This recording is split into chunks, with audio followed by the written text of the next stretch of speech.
Olá, boa noite. Está no ar o programa Questão de Ordem. A Universidade de Fortaleza, a Unifol, o seu programa de pós-graduação, está realizando um seminário especial que integra uma disciplina que faz parte do curso para os alunos do mestrado e do doutorado da Unifol. Por ocasião dos seminários que acontecem nos dias 21, 22 e 23, aí, agora de agosto, dia 21 hoje, amanhã sexta, e no sábado, a Unifol está recebendo o professor doutor da Universidade de Minho, em Portugal, doutor Mário Monte. Ele vem falar sobre justiça restaurativa, justiça penal e realização do Estado de Direito. Esse tema, justiça restaurativa, restaurar o direito penal ou criminalizar a justiça restaurativa. A gente vai abordar esse assunto, conhecer um pouco mais desse tema, que é um tema novo, um tema que inclusive instiga debates na área do direito. E a gente vai falar sobre essa temática hoje aqui no programa Questão de Ordem. A gente recebe com muito prazer o doutor Nestor Santiago. Ele é professor doutor em Direito Tributário, ele é professor da Unifol, professor titular do programa de pós-graduação em Direito Constitucional da Unifol. Ele é doutor em Direito Tributário, ele é mestre especialista em Ciências Penais pela Universidade Federal de Minas, também é professor adjunto do curso de Direito da Universidade Federal do Ceará e leciona Direito Processual Penal na graduação, tanto na UFC como na Unifol e também nas especializações. O professor Nestor Santiago atua nas áreas de Direito Penal, Processo Penal, notadamente na tutela processual penal dos direitos fundamentais e na tutela processual e penal da ordem econômica. Ele também lidera um grupo de pesquisa, tutela penal e processual penal dos direitos e garantias. Esse grupo é vinculado ao Laboratório de Ciências Criminais da Universidade de Fortaleza, da Unifol. E eu recebo o professor, ele é português, ele é convidado deste programa de pós-graduação da Unifol e vai falar sobre esse tema. É o doutor Mário João Ferreira Monte, ele está aqui comigo, é professor doutor da Universidade do Minho, em Portugal, tem pós-graduação, é mestre e doutor em Direito, na especialidade de Ciências Jurídicas Criminais. Ele tem colaborado com diversas universidades, sendo atualmente professor na Escola de Direito da Universidade do Minho, onde ele leciona na área do direito penal, processo penal e criminologia. É autor de dezenas de artigos e de livros e já participou como conferencista em eventos científicos nacionais e internacionais, sobretudo em matérias de ciências criminais. Vamos falar sobre esse tema, é um tema muito atual. Aliás, nós estamos no Brasil, eu vou até aproveitar a oportunidade do professor Mário estar aqui, nós estamos debatendo muito essas questões de direito penal, de lei penal do Brasil, endurecimento de lei, como é que você aplica melhor a justiça, cumprimento de pena. É sempre uma discussão recorrente no Estado penal brasileiro. E a gente vai aproveitar e vai fazer esse debate também aqui no programa de hoje. Está no ar o programa, você participa pelo nosso endereço eletrônico, está aí no seu vídeo. Você pode, inclusive, interagir com a gente, com a nossa produção, sugerir temas para futuros programas que a gente vai realizar aqui na TV Assembleia. Professor Nestor, tudo bem? Boa noite, prazer. Tudo bem. Tudo bem? Professor Mário, seja bem-vindo. Boa noite, obrigado. Tudo bem? Ô, professor Nestor, o senhor é professor titular desse programa. Todo semestre a Unifol realiza esse tipo de debate, é isso? Sim. Nos fale um pouco sobre o programa. No programa de pós-graduação em Direito, nós temos, que é em Direito Constitucional, né, nós temos um nível de mestrado e doutorado, e existe uma disciplina chamada Seminários Especiais, em que a gente permite dar uma oxigenada nas ideias que nós discutimos no nosso programa. E a gente sempre procura convidar um professor que venha de fora, seja de fora do Estado, seja de fora do país, justamente para poder contribuir com algum tema. Então nós temos temas vários, como direito tributário, direito penal, direito constitucional, direitos humanos, enfim, é sempre muito variado a temática que é apresentada nesse seminário. É semestral esses Não, o seminário é como é uma cadeira, né, são 45 horas, na verdade é semestral. Então a cada semestre nós temos 3 ciclos de seminários. Agora esse semestre será em agosto, que é agora, esse final de semana, o professor Mário, e setembro e, salvo engano, outubro, novembro. Mas, enfim, são 3 finais de semana. Contam créditos para os alunos do mestrado e doutorado em Direito. Quer dizer, o professor Mário Monte vai falar para os alunos do mestrado e do doutorado nesse seminário. Eles estão lá. Sim. Ontem, inclusive, ele esteve na Defensoria Pública do Estado do Ceará, falando justamente sobre justiça restaurativa, né? Falando para os defensores e também para a comunidade jurídica em geral. Muito bem. Doutor Mário Monte, é um prazer tê-lo. Muito boa noite. Boa noite. Prazer tê-lo aqui. Justiça restaurativa. Antes de começar o programa, o senhor estava falando que é um tema novo. O que é justiça restaurativa? Eu acho que os nossos telespectadores já estão assim, curiosos, né? Justiça restaurativa, justiça penal e realização do Estado de Direito. É o tema exatamente que o senhor vai abordar no curso. O que é justiça restaurativa? Pois antes de mais nada, queria agradecer, muito boa noite, e agradecer o convite para estar aqui, na presença do professor Nestor, e, portanto, também o agradecimento à Universidade da Unifor, não é? Na verdade, este tema pode dizer-se que é um tema novo, embora em alguns países ele já tenha algum tempo, não é? Sobretudo assim países anglo-saxónicos, como por exemplo a Austrália, Nova Zelândia, o Canadá, são países em que este modelo de justiça já tem alguma tradição. Mas nos países europeus e aqui também na América Latina, nomeadamente no Brasil, pode dizer-se que é um tema novo. Portugal seria um tema novo também? Portugal também é um tema novo, embora por força de uma decisão quadro da União Europeia está a ser implementado o modelo da justiça restaurativa em todos os países da União Europeia, inclusive a Portugal, através da mediação penal. Não é? A mediação penal. No fundo, para que, enfim, as pessoas que nos estão a ouvir compreendam o que é que se trata, é um pouco complexo e, portanto, nós vamos estar aqui a debater isso durante estes 3 dias. Nós podemos dizer que é uma solução para conflitos não só penais, também familiares, laborais, de natureza diversa, mas no caso nós vamos tratar sobretudo dos crimes, não é?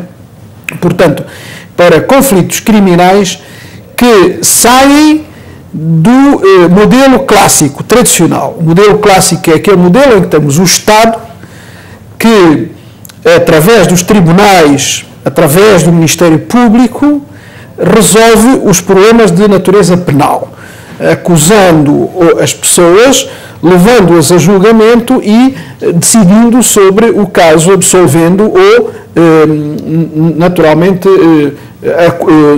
sentenciando, portanto, condenando.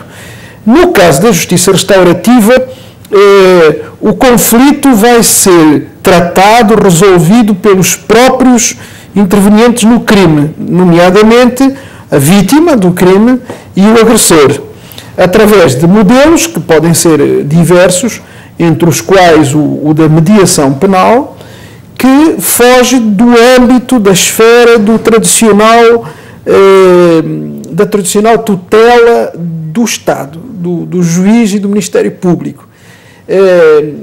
Mas convocando... Isso já está sendo aplicado no direito anglo-saxão, nos países que você citou aí, Austrália, há vários anos. Na Inglaterra também, no Reino Unido? Não, na Inglaterra não tanto, mas, por exemplo, em Nova Zelândia, no Canadá, na Austrália, há muitos anos que é realizado. O senhor citou aí 2 países, desculpa interromper, que têm índice de criminalidade baixíssimos, não é? Tanto a Austrália como a Nova Zelândia.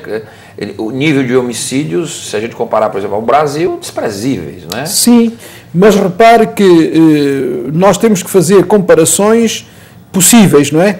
E as comparações que têm sido feitas têm sido mais ou menos deste tipo. Há uma certa margem de baixamento da reincidência. Ora bem, vamos lá ver, para compreendermos bem. Quando um indivíduo é condenado e cumpre uma pena de prisão, qual é a expectativa que nós temos? Que esse indivíduo não volte a cometer crimes. Não é? Se isto acontecesse, digamos que poderíamos ter o otimismo de pensar que iríamos reduzindo a criminalidade, pelo menos relativamente àqueles que cometeram os crimes. O que acontece, na verdade, como todos sabemos, é que, infelizmente, quando uma pessoa é condenada e vai cumprir uma pena de prisão, normalmente essa pessoa não só volta a cometer crimes, portanto, há reincidência, como, inclusivamente, por aquilo que ele aprende na prisão, ele torna-se, digamos, um delinquente pós-graduado, refinado, não é? Portanto, um dos objetivos que o direito penal tem, que a justiça penal tem, que é não só punir as pessoas, mas também recuperar as pessoas, para que as pessoas, enfim, não sejam eternamente delinquentes, não é? Acaba por perder-se. E, portanto, a justiça restaurativa é um modelo que atua, sobretudo, nas pessoas no sentido de as recuperar, quer a vítima, porque a vítima sofre com o crime, e, portanto, este modelo vai muito ao encontro dos interesses da vítima, da restauração do seu status quo, não é? Mas também ao encontro do agressor, no sentido de o recuperar para a sociedade. E o que é que provam esses países que já têm esta experiência há muitos anos? O que é que provam? Provam que a taxa de reincidência é normalmente mais baixa quando os casos são resolvidos por justiça restaurativa. Cerca de 7% Mas até em média. crimes de homicídio não se Bom, aí está outra discussão. Para qual crime nós temos que levar a justiça restaurativa, não é? Aí está outra discussão. O homicídio doloso, não é? O crime de homicídio que subtrai a vida com dolo. Quer dizer, entraria também nessas questões? Pois é. É uma discussão. Normalmente as pessoas têm uma tendência para responder a essa pergunta do seguinte modo: esta solução da justiça restaurativa vale para crimes de pequena gravidade. Isto. Mas isso não é verdade. Isso não é verdade. Lamento, mas não é verdade. Por exemplo, na Itália, há uns anos atrás, a filha do político que foi assassinado, barbaramente assassinado, Aldo Moro, não é? Que ainda hoje não se percebe muito bem em que circunstâncias foi e tal. As Brigadas Vermelhas aí tal, aquela história. Mas houve de facto acusação de indivíduos e esses indivíduos acabaram por responder, etc. A filha dele e a mãe, claro, a esposa do Aldo Moro, interessaram-se por perceber o que é que tinha motivado aqueles indivíduos a fazer aquilo que fizeram ao pai, não é? E pediram ao Estado autorização para interagir com os eu digo pseudo porque na verdade ainda hoje... Embora eles tenham sido condenados, ainda há... Mas há uma certa dúvida sobre o que é que terá na verdade sucedido, o que é que terá na verdade sucedido, mas ela pediu para interagir. Dessa interação, resultou que tanto ela como a mãe compreenderam melhor qual foi a motivação, o que é que levou aqueles indivíduos a fazer aquilo, e, portanto, ela propôs ao Estado italiano que houvesse um programa de justiça restaurativa para situações em que estivessem mesmo envolvidos mafiosos, em que estivesse envolvida a máfia. O Estado aceitou e pôs em curso esse programa e ela é a coordenadora desse programa. É evidente que o programa tem valido, sobretudo para o momento posterior à sentença, isto é, até à sentença vale o modelo tradicional, clássico, e depois da sentença entra a justiça restaurativa, que é um processo de interação entre a vítima, ou as vítimas, e o agressor. Bom, isso tem tido resultados muito interessantes, porque, repare bem uma coisa, é preciso percebermos o que é que se passa na justiça tradicional para entendermos porque é que é feita a proposta da justiça restaurativa. É que, normalmente, na justiça tradicional, a vítima e o agressor não interagem um com o outro. A relação é feita com o Estado. A vítima fica fora da discussão. Fica fora, portanto... o advogado de defesa, o promotor acusa, etc. Exatamente, ou seja, o Ministério Público representa o Estado, representa a comunidade, o juiz está ali para decidir e tudo se relaciona entre agressor e Ministério Público, agressor e Estado, agressor e juiz, ou, eventualmente, vítima e Estado, vítima e Ministério Público. Sendo certo que a vítima normalmente está excluída desta discussão. Bom, e portanto, nem o agressor chega verdadeiramente a compreender quais foram os efeitos do crime na vida da vítima e da sua família, nem a vítima chega verdadeiramente a compreender quais foram as motivações do crime, porque às vezes há motivações que são compreensíveis. Vamos lá ver. No processo de justiça restaurativa, o que se pretende é que haja uma interação entre os dois protagonistas. Mas esse processo, professor, ele chega inclusive a interferir na pena já aplicada pela justiça, pelo julgamento tradicional, o indivíduo? Chega a interferir na pena, se for pós-sentencial, chega a interferir na pena, mas sendo um processo que se aplique para resolver o próprio problema, ele define a pena. A pena é definida pelos dois, sobretudo pelos dois protagonistas. O agressor e a vítima participam na definição da pena. É uma coisa que pode parecer um pouco estranha, mas não é assim tão estranha se tivermos em conta que a pena que for acordada pelos dois é depois avaliada pelo Ministério Público, pelo juiz, para ver se ela é legal, se ela é aceitável do ponto de vista constitucional. Que de uma certa forma acontece aqui no Brasil também, nos juizados especiais. Bom, deveria acontecer nos juizados especiais. Aqui no Brasil, o que eu ia dizer, aqui no Brasil nós temos mais ou menos essa mediação, até para evitar que o judiciário seja mais assolado por processos, porque o judiciário brasileiro ele não está dando conta nem dos processos que já estão. Então a ideia, não é, professor, é resolver isto através da mediação, mas isso só se dá em causas, não é, pequenas, crime de menor potencial ofensivo, né? Excessivo, penas até 2 anos, né? Penas até 2 anos. E acaba que esse modelo também, em homicídio não. Homicídio não. Mas acaba que esse modelo também, se for um negócio, se houver um sobrecarregamento dos juizados, acaba também por não sobrecarrega a justiça comum, mas sobrecarrega os juizados. Então, na verdade, a solução passa primeiro, antes de a gente discutir justiça restaurativa, justiça criminal, é por uma diminuição do direito penal. Como assim, professor? Diminuir o direito penal? Como é isso? No sentido de só colocar mesmo, só haver uma criminalidade que seja, que cause efetivamente dano para a sociedade. O crime de furto, por exemplo, que é um crime que acontece demais. Muitas vezes a vítima está mais interessada em recuperar o bem do que levar o indivíduo para uma prisão, porque ele sabe que aquilo ali no futuro pode piorar a sua situação. É isso. Né?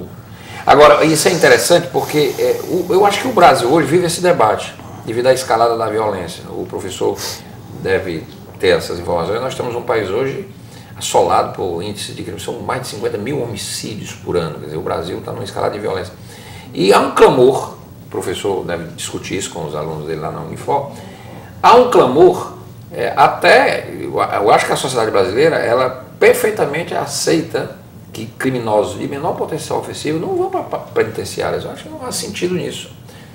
Ações, penas alternativas, etc. Mas também há um clamor no Brasil de que os criminosos violentos, de crimes, eles também não cumprem pena, porque o Brasil há um sentimento geral de impunidade. Quer dizer, eu não sei onde é que entraria aqui no Brasil, na nossa realidade. Eu acho perfeitamente interessante a justiça restaurativa, mas eu acho que a justiça brasileira ainda está num cheque, professor. Porque a justiça é extremamente sobrecarregada, né? Aqui no próprio estado do Ceará faltam juízes. Não termina no Brasil. Faltam juízes em quase um terço das comarcas, não sei se esse dado enfim, faltam em muitas comarcas, juízes respondendo por 2, 3, 4 comarcas, ou seja, não está respondendo por nenhuma, faltando promotores, faltando defensores públicos, né? Enfim, se não houver esses atores, né, o sistema de justiça também não anda, apesar de haver muitos advogados, né, e acaba também por sobrecarregar aqueles que já estão funcionando. Então, uma das causas da impunidade justamente também é o próprio modelo de justiça que nós temos, né, que está sobrecarregado e no qual faltam autores jurídicos. Outra ponta da questão, haver uma criminalização muito grande. Na reforma do Código Penal, por exemplo, o Código Penal que antes tinha 200 artigos prevendo crimes, hoje tem 600. Então, juntou todas as normas, não houve um filtro para poder, não, daqui a gente vai tirar, daqui a gente vai colocar, né? E saber também dosar as penas melhor, porque a pena não recupera. A reincidência no Brasil é em torno de 70%. Né? Então, a restauração, quando entra para poder afastar a reincidência, entra justamente nesse ponto. Olha, vamos diminuir a reincidência, porque a gente diminui a reincidência, a gente consegue gerir melhor o sistema. Agora, saber como fazer, porque nós estamos trabalhando ainda, embora haja experiências no Brasil, na Bahia, no Rio Grande do Sul, de mediação penal, né, essas experiências ainda são muito incipientes. E o papel que se quis dar ao juizado, infelizmente, o juizado acabou se tornando um mercado de cestas básicas. E, infelizmente, isso não vai ajudar em nada o direito penal, em absolutamente nada. Bom, eu estou aqui com o professor Mário Monte, ele é professor doutor, ele é da Universidade do Minho, em Portugal. É no norte de Portugal? Norte de Portugal, norte. Braga. Braga. Sim. Muito bem. E ele está convidado, participando dos seminários especiais, que é uma disciplina no programa de pós-graduação, mestrado, doutorado da Universidade de Fortaleza, hoje, amanhã e sábado. Ele vai falar exatamente sobre justiça restaurativa, justiça penal, realização do Estado do Direito. E tem uma pergunta aqui que é instigante: restaurar o direito penal ou criminalizar a justiça restaurativa? É uma discussão muito interessante. E aqui também está aqui no programa o professor Nestor Santiago, que é professor titular do programa de pós-graduação, também é doutor em Direito, é mestre especialista em Ciências Penais. Eu vou fazer um rápido intervalo, questão de ordem, volta já. Foram usadas as cores de muitos continentes para pintar o brasileiro. As cores da África, da Europa, as cores das Américas, da Ásia. Mas se a nossa diversidade deve ser celebrada, por que crianças que nascem diferentes não têm direitos iguais? Crianças não nasceram discriminando. Participe. Cada um de nós pode garantir um país mais igual e sem discriminação para elas. Valorizar as diferenças na infância é cultivar igualdades. Uma campanha do UNICEF contra o racismo.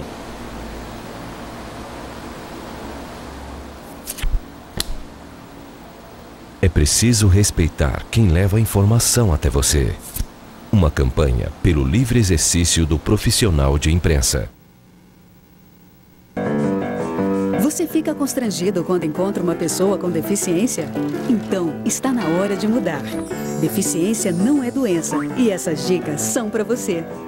Risque do seu vocabulário palavras como surdo-mudo, surdinho ou mudinho. Use a palavra surdo para se referir a pessoas que não ouvem. Mesmo que o surdo esteja acompanhado de um intérprete, fale sempre dirigindo-se a ele e não ao intérprete. O surdo pode se comunicar com você por meio da linguagem de sinais, da escrita ou pela linguagem labial. Neste caso, fique de frente para ele e fale pausadamente. Nos eventos promovidos por órgãos públicos, os surdos têm direito à presença de um intérprete. É um direito garantido por lei. Cidadania é saber conviver com as diferenças.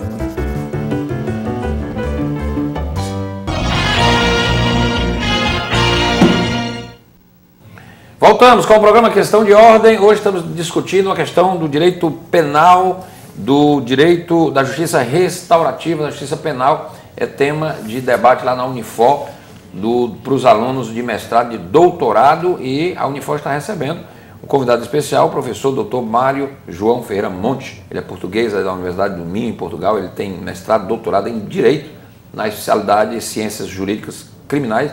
Colabora com diversas universidades, escreve artigos, livros e dá palestras, não é, pelo mundo. E está aqui na Unifor como convidado especial do programa lá de pós-graduação. E eu estou também aqui com o professor Nestor Santiago, professor da UFC, professor da Unifor, lá do doutorado e do mestrado. Bom, professores, qual é o modelo? Porque muita gente, aqui no Brasil, como a gente tem uma sessão de impunidade, todo mundo faz muito. Essa semana teve uma coisa interessante. Aquela jovem que se envolveu na morte dos pais, não é? Sim. Suzana Richthofen. Foi um caso que chocou a sociedade. Uma jovem, bonita, classe média alta, junto com o namorado e o irmão do namorado, eles tramaram a morte dos pais. Não é? Foi uma morte violenta, etc. Ela foi a mentora intelectual e os dois efetuaram. Todos foram condenados, evidentemente. Ela pegou 38 anos e 6 meses. Pela lei brasileira, ela, cumprida um sexto, ela tem direito a entrar no sistema semiaberto, ou seja, ela tem direito a trabalhar fora da prisão, voltar, etc, etc. Chegou o prazo, os advogados dela entraram com o pedido, a justiça acatou. E subitamente, curiosamente, ela ontem declarou que quer voltar ao sistema fechado. Ela não disse por quê, prefere ficar presa, não sei porquê, não sei se foi questão de consciência. E se joga uma questão, toda vez que se fala em crime hediondo no Brasil, se reclama que as penas são muito brandas. Eu queria ouvi-los. Por exemplo, um homicida que mata, que trucida, aqui no Brasil a pena máxima é 30 anos. Se você matar 100 pessoas, você só fica no máximo 30 anos na cadeia no Brasil. E joga a sua pergunta, aí se compara. Nos Estados Unidos, um indivíduo deste fatalmente pegaria no mínimo uma prisão perpétua. Qual é o modelo melhor? é o modelo que...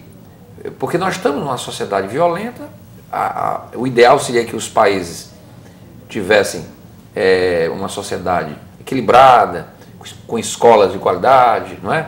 Para que todo mundo tivesse as mesmas oportunidades. Não é o caso do Brasil. E nós geramos, não é, esses conflitos, essas violências. Os jovens brasileiros são as maiores vítimas, as estatísticas mostram isso, principalmente os jovens de periferia. Mas, no entanto, os crimes estão cada vez mais violentos, os criminosos estão cada vez mais ousados. São presos e riem da justiça. Isso é um fato no Brasil e isso causa revolta na sociedade, exigindo leis mais duras. E os senhores estão aqui dizendo que lei mais dura não resolve. Como é que a gente sai desse impasse? Isso é difícil, viu? Porque, até comentando com ele quando ele chegou anteontem, terça-feira, eu fui deixá-lo no hotel e aí saiu a reportagem da prisão do Roger Abdelmaci. Pronto, né? Pronto, o Roger Abdelmaci. Pois é, condenado... 50 e tantos estupros. Condenado a quase 300 anos de prisão. Aí eu falei, professor, né, como é que... não se consegue compreender, porque se pena perpétua, pena de morte, resolvesse alguma coisa, né, no Brasil, nos Estados Unidos e nos países que adotam pena de morte, não haveria crime. Claro. Né? Mas você acha porque as pessoas teriam temor em respeitar. E aí entra Mas em não discussão. tendo temor, manter solto o indivíduo que mata, a sociedade também se protege? Pois é, porque o problema é o seguinte, eu brinco com meus alunos, professor, que o brasileiro tem uma tara pelo direito penal, né? Que tudo pode se resolver pelo direito penal. E não é assim. Né? Não é assim. A experiência europeia mostra exatamente o contrário. A pena tende a ser diminuída. A diminuição. Mas na Europa, um criminoso que faz um crime ele paga mais do que no Brasil. Pois é, mas aí é que é a grande questão, é saber que essa justiça vai ser efetiva ou não.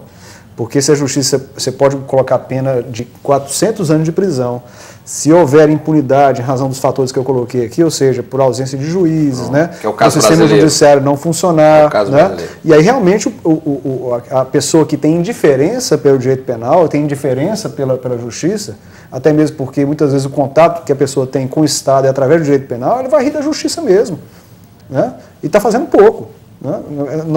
Eu também sou advogado, né, advogado na área criminalista, muitas vezes eu ri para não chorar, porque às vezes o sistema é tão nefasto, né? Nós próprios mesmo que advogamos, que a gente fica às vezes sem saber para onde ir. Pois é, esse médico, por exemplo, ele praticou 50 e tantos estupros, era um médico bem sucedido, milionário, etc. E tem algum distúrbio, algum desvio, alguma tara, não se sabe, em que ele utilizava a profissão dele, totalmente antiético, para se aproveitar das pacientes em que ele as dopava. Ora, foi preso, depois fugiu, etc, etc, condenado a 360 anos. Como ele tem 70 anos de idade, o professor aqui, talvez ele não passe 10 anos numa cadeia. E aí a pergunta se faz, isso é justo pelo que ele fez, professor? Como é que se responde isso? Essa é uma questão, não é? O que é justiça mesmo? Porque diz assim, não, justiça não é botar o criminoso na cadeia. Mas e a vítima que morreu? Pois é. Que perdeu a vida? Ainda bem que fez essa pergunta, por isso é que a justiça restaurativa faz sentido, não é? Porque no modelo tradicional, esse indivíduo vai ser preso e provavelmente as vítimas vão sentir que a justiça não foi feita, porque vão sentir sempre que o problema não ficou resolvido, não é? Agora, deixe-me recuperar a questão, o professor Nestor já respondeu, mas só para dar um contributo mais que tem a ver com essa questão que acabou de colocar. É que, na verdade, o grande problema é que, normalmente, as pessoas, em geral, e os políticos também, não resistem a essa tentação de pensar que a solução para a criminalidade está exclusivamente no direito penal, está exclusivamente na justiça penal, está exclusivamente na pena de prisão ou até na pena de morte, está exclusivamente, digamos, na pena. Isso é um erro, é um absurdo, porque, como disse o professor Nestor, e bem, os países que têm pena de morte, que têm prisão perpétua, não têm menos criminalidade do que os outros, não têm menos criminalidade do que os países que têm, por exemplo, pena até o máximo de 25 anos. Só para citar um exemplo, os Estados Unidos... em Nova York é bem melhor que Fortaleza. Mas os Estados Unidos é o país São países que mais encarceram no mundo. Exatamente. Ora bem, isso tem custos. Isso tem custos. Agora, se não encarcerasse, estava melhor? Era bom, mas era bom. Se aquele pessoal que está preso porque cometeu delito, crime, homicídio, etc., traficante, se ele tivesse solto, estava melhor a sociedade americana? Mas repare, a sociedade americana é um excelente exemplo para nós tratarmos. É que a sociedade americana tem índices de encarceramento muito elevados e tem índice de criminalidade muito elevada. E tem o temor da pena de morte e o temor da prisão perpétua. Portanto, não se resolve o problema apenas com a pena. Quer dizer, o problema está em saber quais são as causas do crime. Não é? Se você prender um indivíduo que furtou, por exemplo, e o colocar na prisão para que ele não volte a furtar e para que a vítima se sinta, de certo modo, ressarcida daquilo que foi feito. Mas depois dele sair da prisão, o colocar novamente na rua, na mesma situação que ele estava anteriormente, pode crer que, em princípio, ele vai voltar a furtar. Bom, então o problema está em quê? Está em que a pena não funcionou, está em que a justiça penal não funcionou, a não ser para, digamos, satisfazer algum interesse mais ou menos mórbido que nós temos de ver os outros a sofrer, porque não há outra razão que explique a pena num caso destes. Mas o mais importante, que é a recuperação desse indivíduo para que ele não volte a furtar, e todos os outros que estão nas mesmas condições dele para que não voltem a furtar, isso não ficou resolvido. Porque aí era preciso ir às causas do crime, que é o que faz a criminologia. A criminologia é a ciência que estuda as causas do crime. Então o que é que acontece? A criminologia faz o estudo das causas do crime, sinaliza quais são essas causas e aponta as soluções. Depois, para a concretização das soluções, em vez de se apostar em medidas de natureza educativa, social, etc., aposta sempre na pena. Quer dizer, é mais fácil, é muito mais barato e é muito mais popular um político aparecer nas câmaras de televisão a dizer assim: vamos aumentar a pena para o furto, vamos aumentar a pena para o homicídio, vamos aumentar, que isso é um discurso, digamos que à primeira vista é popular, é sedutor, porque as pessoas dizem: sim senhor, até que enfim temos aqui um político que se preocupa connosco, que vai meter estes bandidos todos na prisão. Quando, na verdade, a solução do problema não passa por aí. A solução do problema passa, por exemplo, por verificar que há muitos jovens que com 10, 11, 12, 13 anos estão completamente abandonados na rua, sozinhos. O que é que faz um jovem com 10, 11, 12 anos abandonado na rua? Naturalmente que é um potencial delinquente. Agora, quer dizer, a questão é essa, não é? Enquanto não se resolver o problema de base, o ideal não vai existir. Não, mas vamos lá ver. Mas de facto, disse há pouco... O senhor tem razão no aspecto. Nós vivemos num país de uma desigualdade. Agora, esse exemplo que o senhor deu, por exemplo, não serve, por exemplo, para países do primeiro mundo que têm escolas públicas de qualidade, não é? Que têm estrutura social bem mais resolvida do que países... Mas mesmo lá... Mas mesmo assim, existem as escolhas. A gente tem que entender também o seguinte, que mesmo numa situação em que há uma certa desigualdade social, nem todo indivíduo que padece de uma desigualdade, ele vira bandido também. Quer dizer, existem as escolhas. Porque se isso fosse verdade, se isso for verdade, a gente está apebado, né, no Brasil. Porque o que tem de desigualdade neste país, se todo mundo virasse bandido, a gente tinha que fazer cadeia para a gente ficar dentro e não para eles, né? Mas isso não é totalmente verdade. Existem pessoas que seguem outro caminho e não entram para mais nada. E outros que vão também. E quando entram, é preciso que haja punição, porque a punição também é pedagógica, ou não é?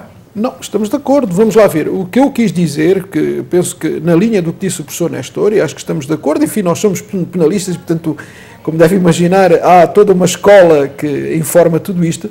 O que nós queremos dizer é que não se pode acreditar, porque isso seria um absurdo, que a solução da criminalidade está apenas na justiça penal, está na aplicação de penas. Aliás, nós até costumamos dizer que o direito penal é a última ratio, ou seja, é a última instância. É aquela solução... Ele tem que existir. É a última solução, ou seja, só se deve recorrer... Isso, né? Só se deve recorrer a essa solução, porque é uma solução que restringe direitos, que que causa dor, digamos assim, às pessoas, não é? Só se deve recorrer a essa solução quando todas as demais tiverem falhado. O que eu quis dizer e o que eu gostaria de reforçar aqui é que normalmente há uma certa tendência para pensar nessa solução como a primeira solução. Agora, mesmo nos países mais desenvolvidos, em que as condições de educação, as condições sociais, etc. Portugal, por exemplo, que é um país que tem dificuldades muito menores que o Brasil, mas muito menores. Mas vamos lá ver, aí está, mesmo aí nós temos delinquência, sim. Mesmo aí nós temos criminosos, claro. Mesmo aí temos pessoas que matam, temos pessoas que estupram, temos pessoas que furtam. Bom, porquê? Porque qualquer um de nós pode cometer um crime. É preciso não esquecer isso, quer dizer, as circunstâncias de tempo, de lugar, podem levar a qualquer pessoa a cometer um crime. Mas a lei penal, ela leva em consideração a circunstância, a casualidade. Leva, claro que leva. Interesse mórbido em matar, tudo isso. Mas nós estamos falando de direito penal do mesmo jeito. Né? Isso aí são atenuantes. Não, claro que leva. São levados em conta num processo penal. Claro que leva. Atenuam a pena, outras coisas que naturalmente que leva, acentuam a pena. Naturalmente que leva, mas o que se tem que ter em conta é que qualquer ser humano pode ser um criminoso. Não há, digamos, uns que são santos e os outros que são bestas. Os santos estão no céu, não é? Isso não existe. Não existe, não é? Imagina, uma pessoa, por exemplo, pode ser uma pessoa muito certinha, muito séria, muito cumpridora da lei, mas um dia, por exemplo, vai a uma festa e nessa festa toma um pouco mais de vinho e vai dirigir.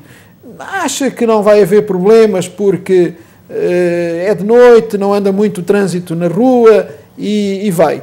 Mas, justamente porque tomou um pouco mais de vinho, despista-se com o automóvel e mata 2 ou 3 pessoas que estão ali na berma da estrada. Cometeu um crime, e é um crime grave. Gravíssimo. Bom, ninguém diria que esta pessoa seria capaz de cometer um crime. Ora, isto que eu acabo de escrever pode passar-se com qualquer um de nós. Mesmo que tenhamos uma grande capacidade de autodomínio, assim, não, eu quando dirijo eu não bebo.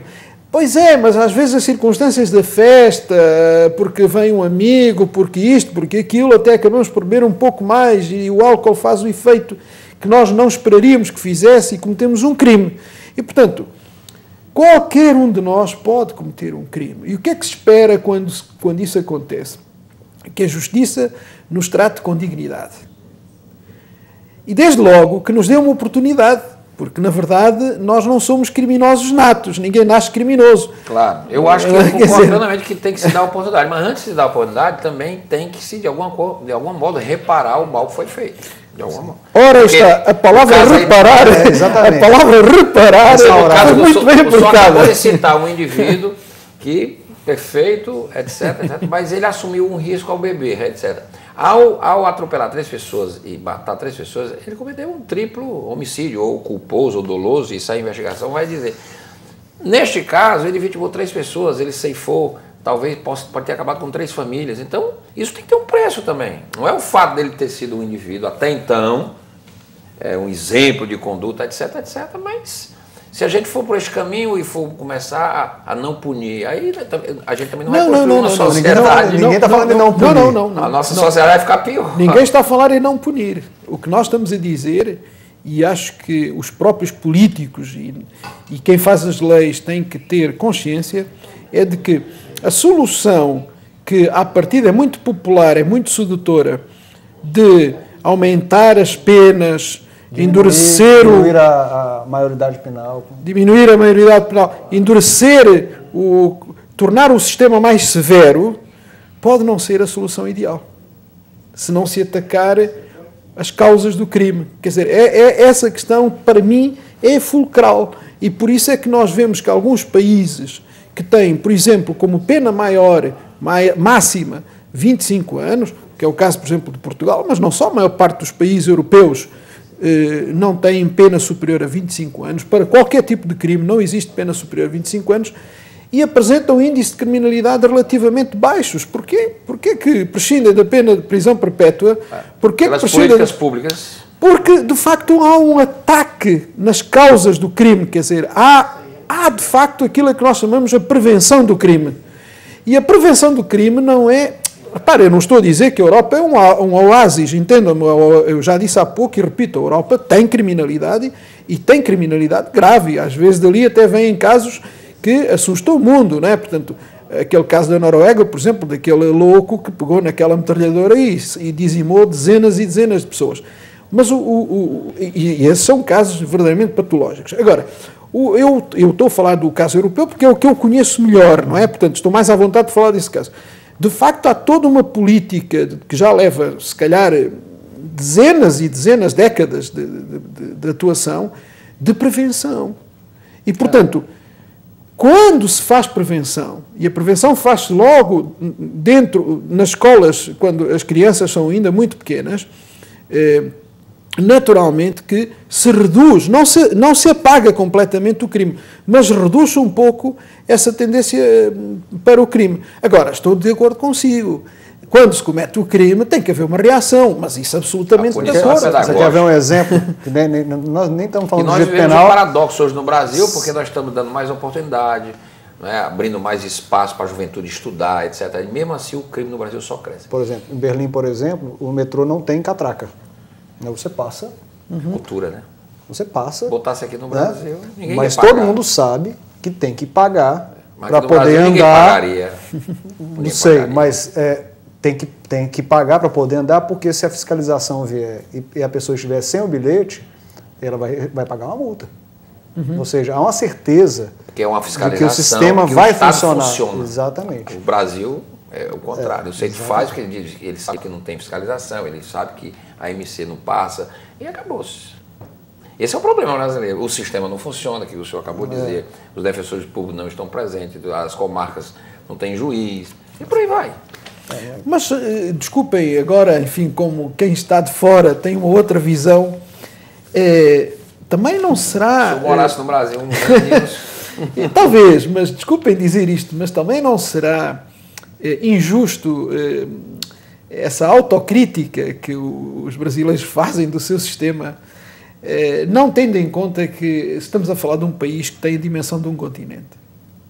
Quer dizer, os números aqui são sempre... o Brasil tem dinheiro para os fazer números essas aqui são sempre muito maiores do que em qualquer outro país do mundo, não é? Quer dizer, o problema não é falta de dinheiro para fazer funcionar. Nós temos dinheiro até demais, porque o que escoa de corrupção nesse país... Mas o que eu quero... Então o problema não é o problema é falta de ação concreta. Não, mas vamos lá ver. Era para funcionar. Esse é o problema brasileiro, porque não tem justificativa para não funcionar. Era para funcionar, porque tem dinheiro. O Estado era para funcionar, agora não funciona. Mas vamos ver, nós temos que comparar aquilo que é comparável. Nós não podemos comparar, por exemplo, as cifras do crime no Brasil com as cifras do crime em Portugal, porque isso não é comparável. Porque, repare, Portugal tem... vezes menor. Exatamente, Portugal tem 10 milhões Mas você de habitantes. pode comparar o Brasil com os Estados Unidos, a gente ganha em nível Não. Vamos comparar, por exemplo, Portugal com um estado do Brasil, que tenha mais ou menos a mesma população. E Portugal mesmo assim ganha. Bom, não sei. Tenho dúvidas. Não, sério, tenho dúvidas. Quantos homicídios tem em Lisboa por fim de semana? Quer dizer, não terá poucos, né? Porque é uma cidade, é uma capital, não é? Não, você... É uma capital, mas não terá mais, por exemplo, do que Florianópolis, que é a capital de Santa Catarina, que é um estado que tem mais ou menos os mesmos habitantes de Portugal. No fim de semana que eu se lembro, mataram quanto em Portugal? Homicídios. Pode ter que 20, 30... Em Portugal? No máximo. Em Fortaleza se mata numa cidade. No Brasil são 50 mil homicídios por ano. É um negócio louco. 50 mil homicídios por ano. Estamos a falar em 200 milhões de habitantes, não é? Estamos a falar em 200 milhões de habitantes, não é? Em Portugal, no final de semana, em Portugal, o país, foram 4 homicídios. 4 homicídios? 4 homicídios se mata a calcaia. Tá vendo? A situação brasileira é complicada. Está bem, mas também é preciso ver que esses homicídios, de certeza, que não são em todo o país, são em zonas concentradas. Existem as zonas concentradas. Há zonas que são preferenciais para que isso aconteça. E aí, de certeza... Aí tem que se fazer a política pública. Ora, exatamente, era isso que eu ia dizer. Ou seja, não podemos generalizar. Não. De certeza que isso não acontece em todo o estado do Ceará. Não, nem em todo o Brasil, mas se sabe onde acontece, então está na hora de agir exatamente. Exatamente, a questão é essa. Eu acho que aí é que está. E aí, então, claro que nós não vamos prescindir do direito penal, não vamos prescindir da justiça penal, mas vamos atacar o problema onde ele tem que ser atacado em primeiro lugar.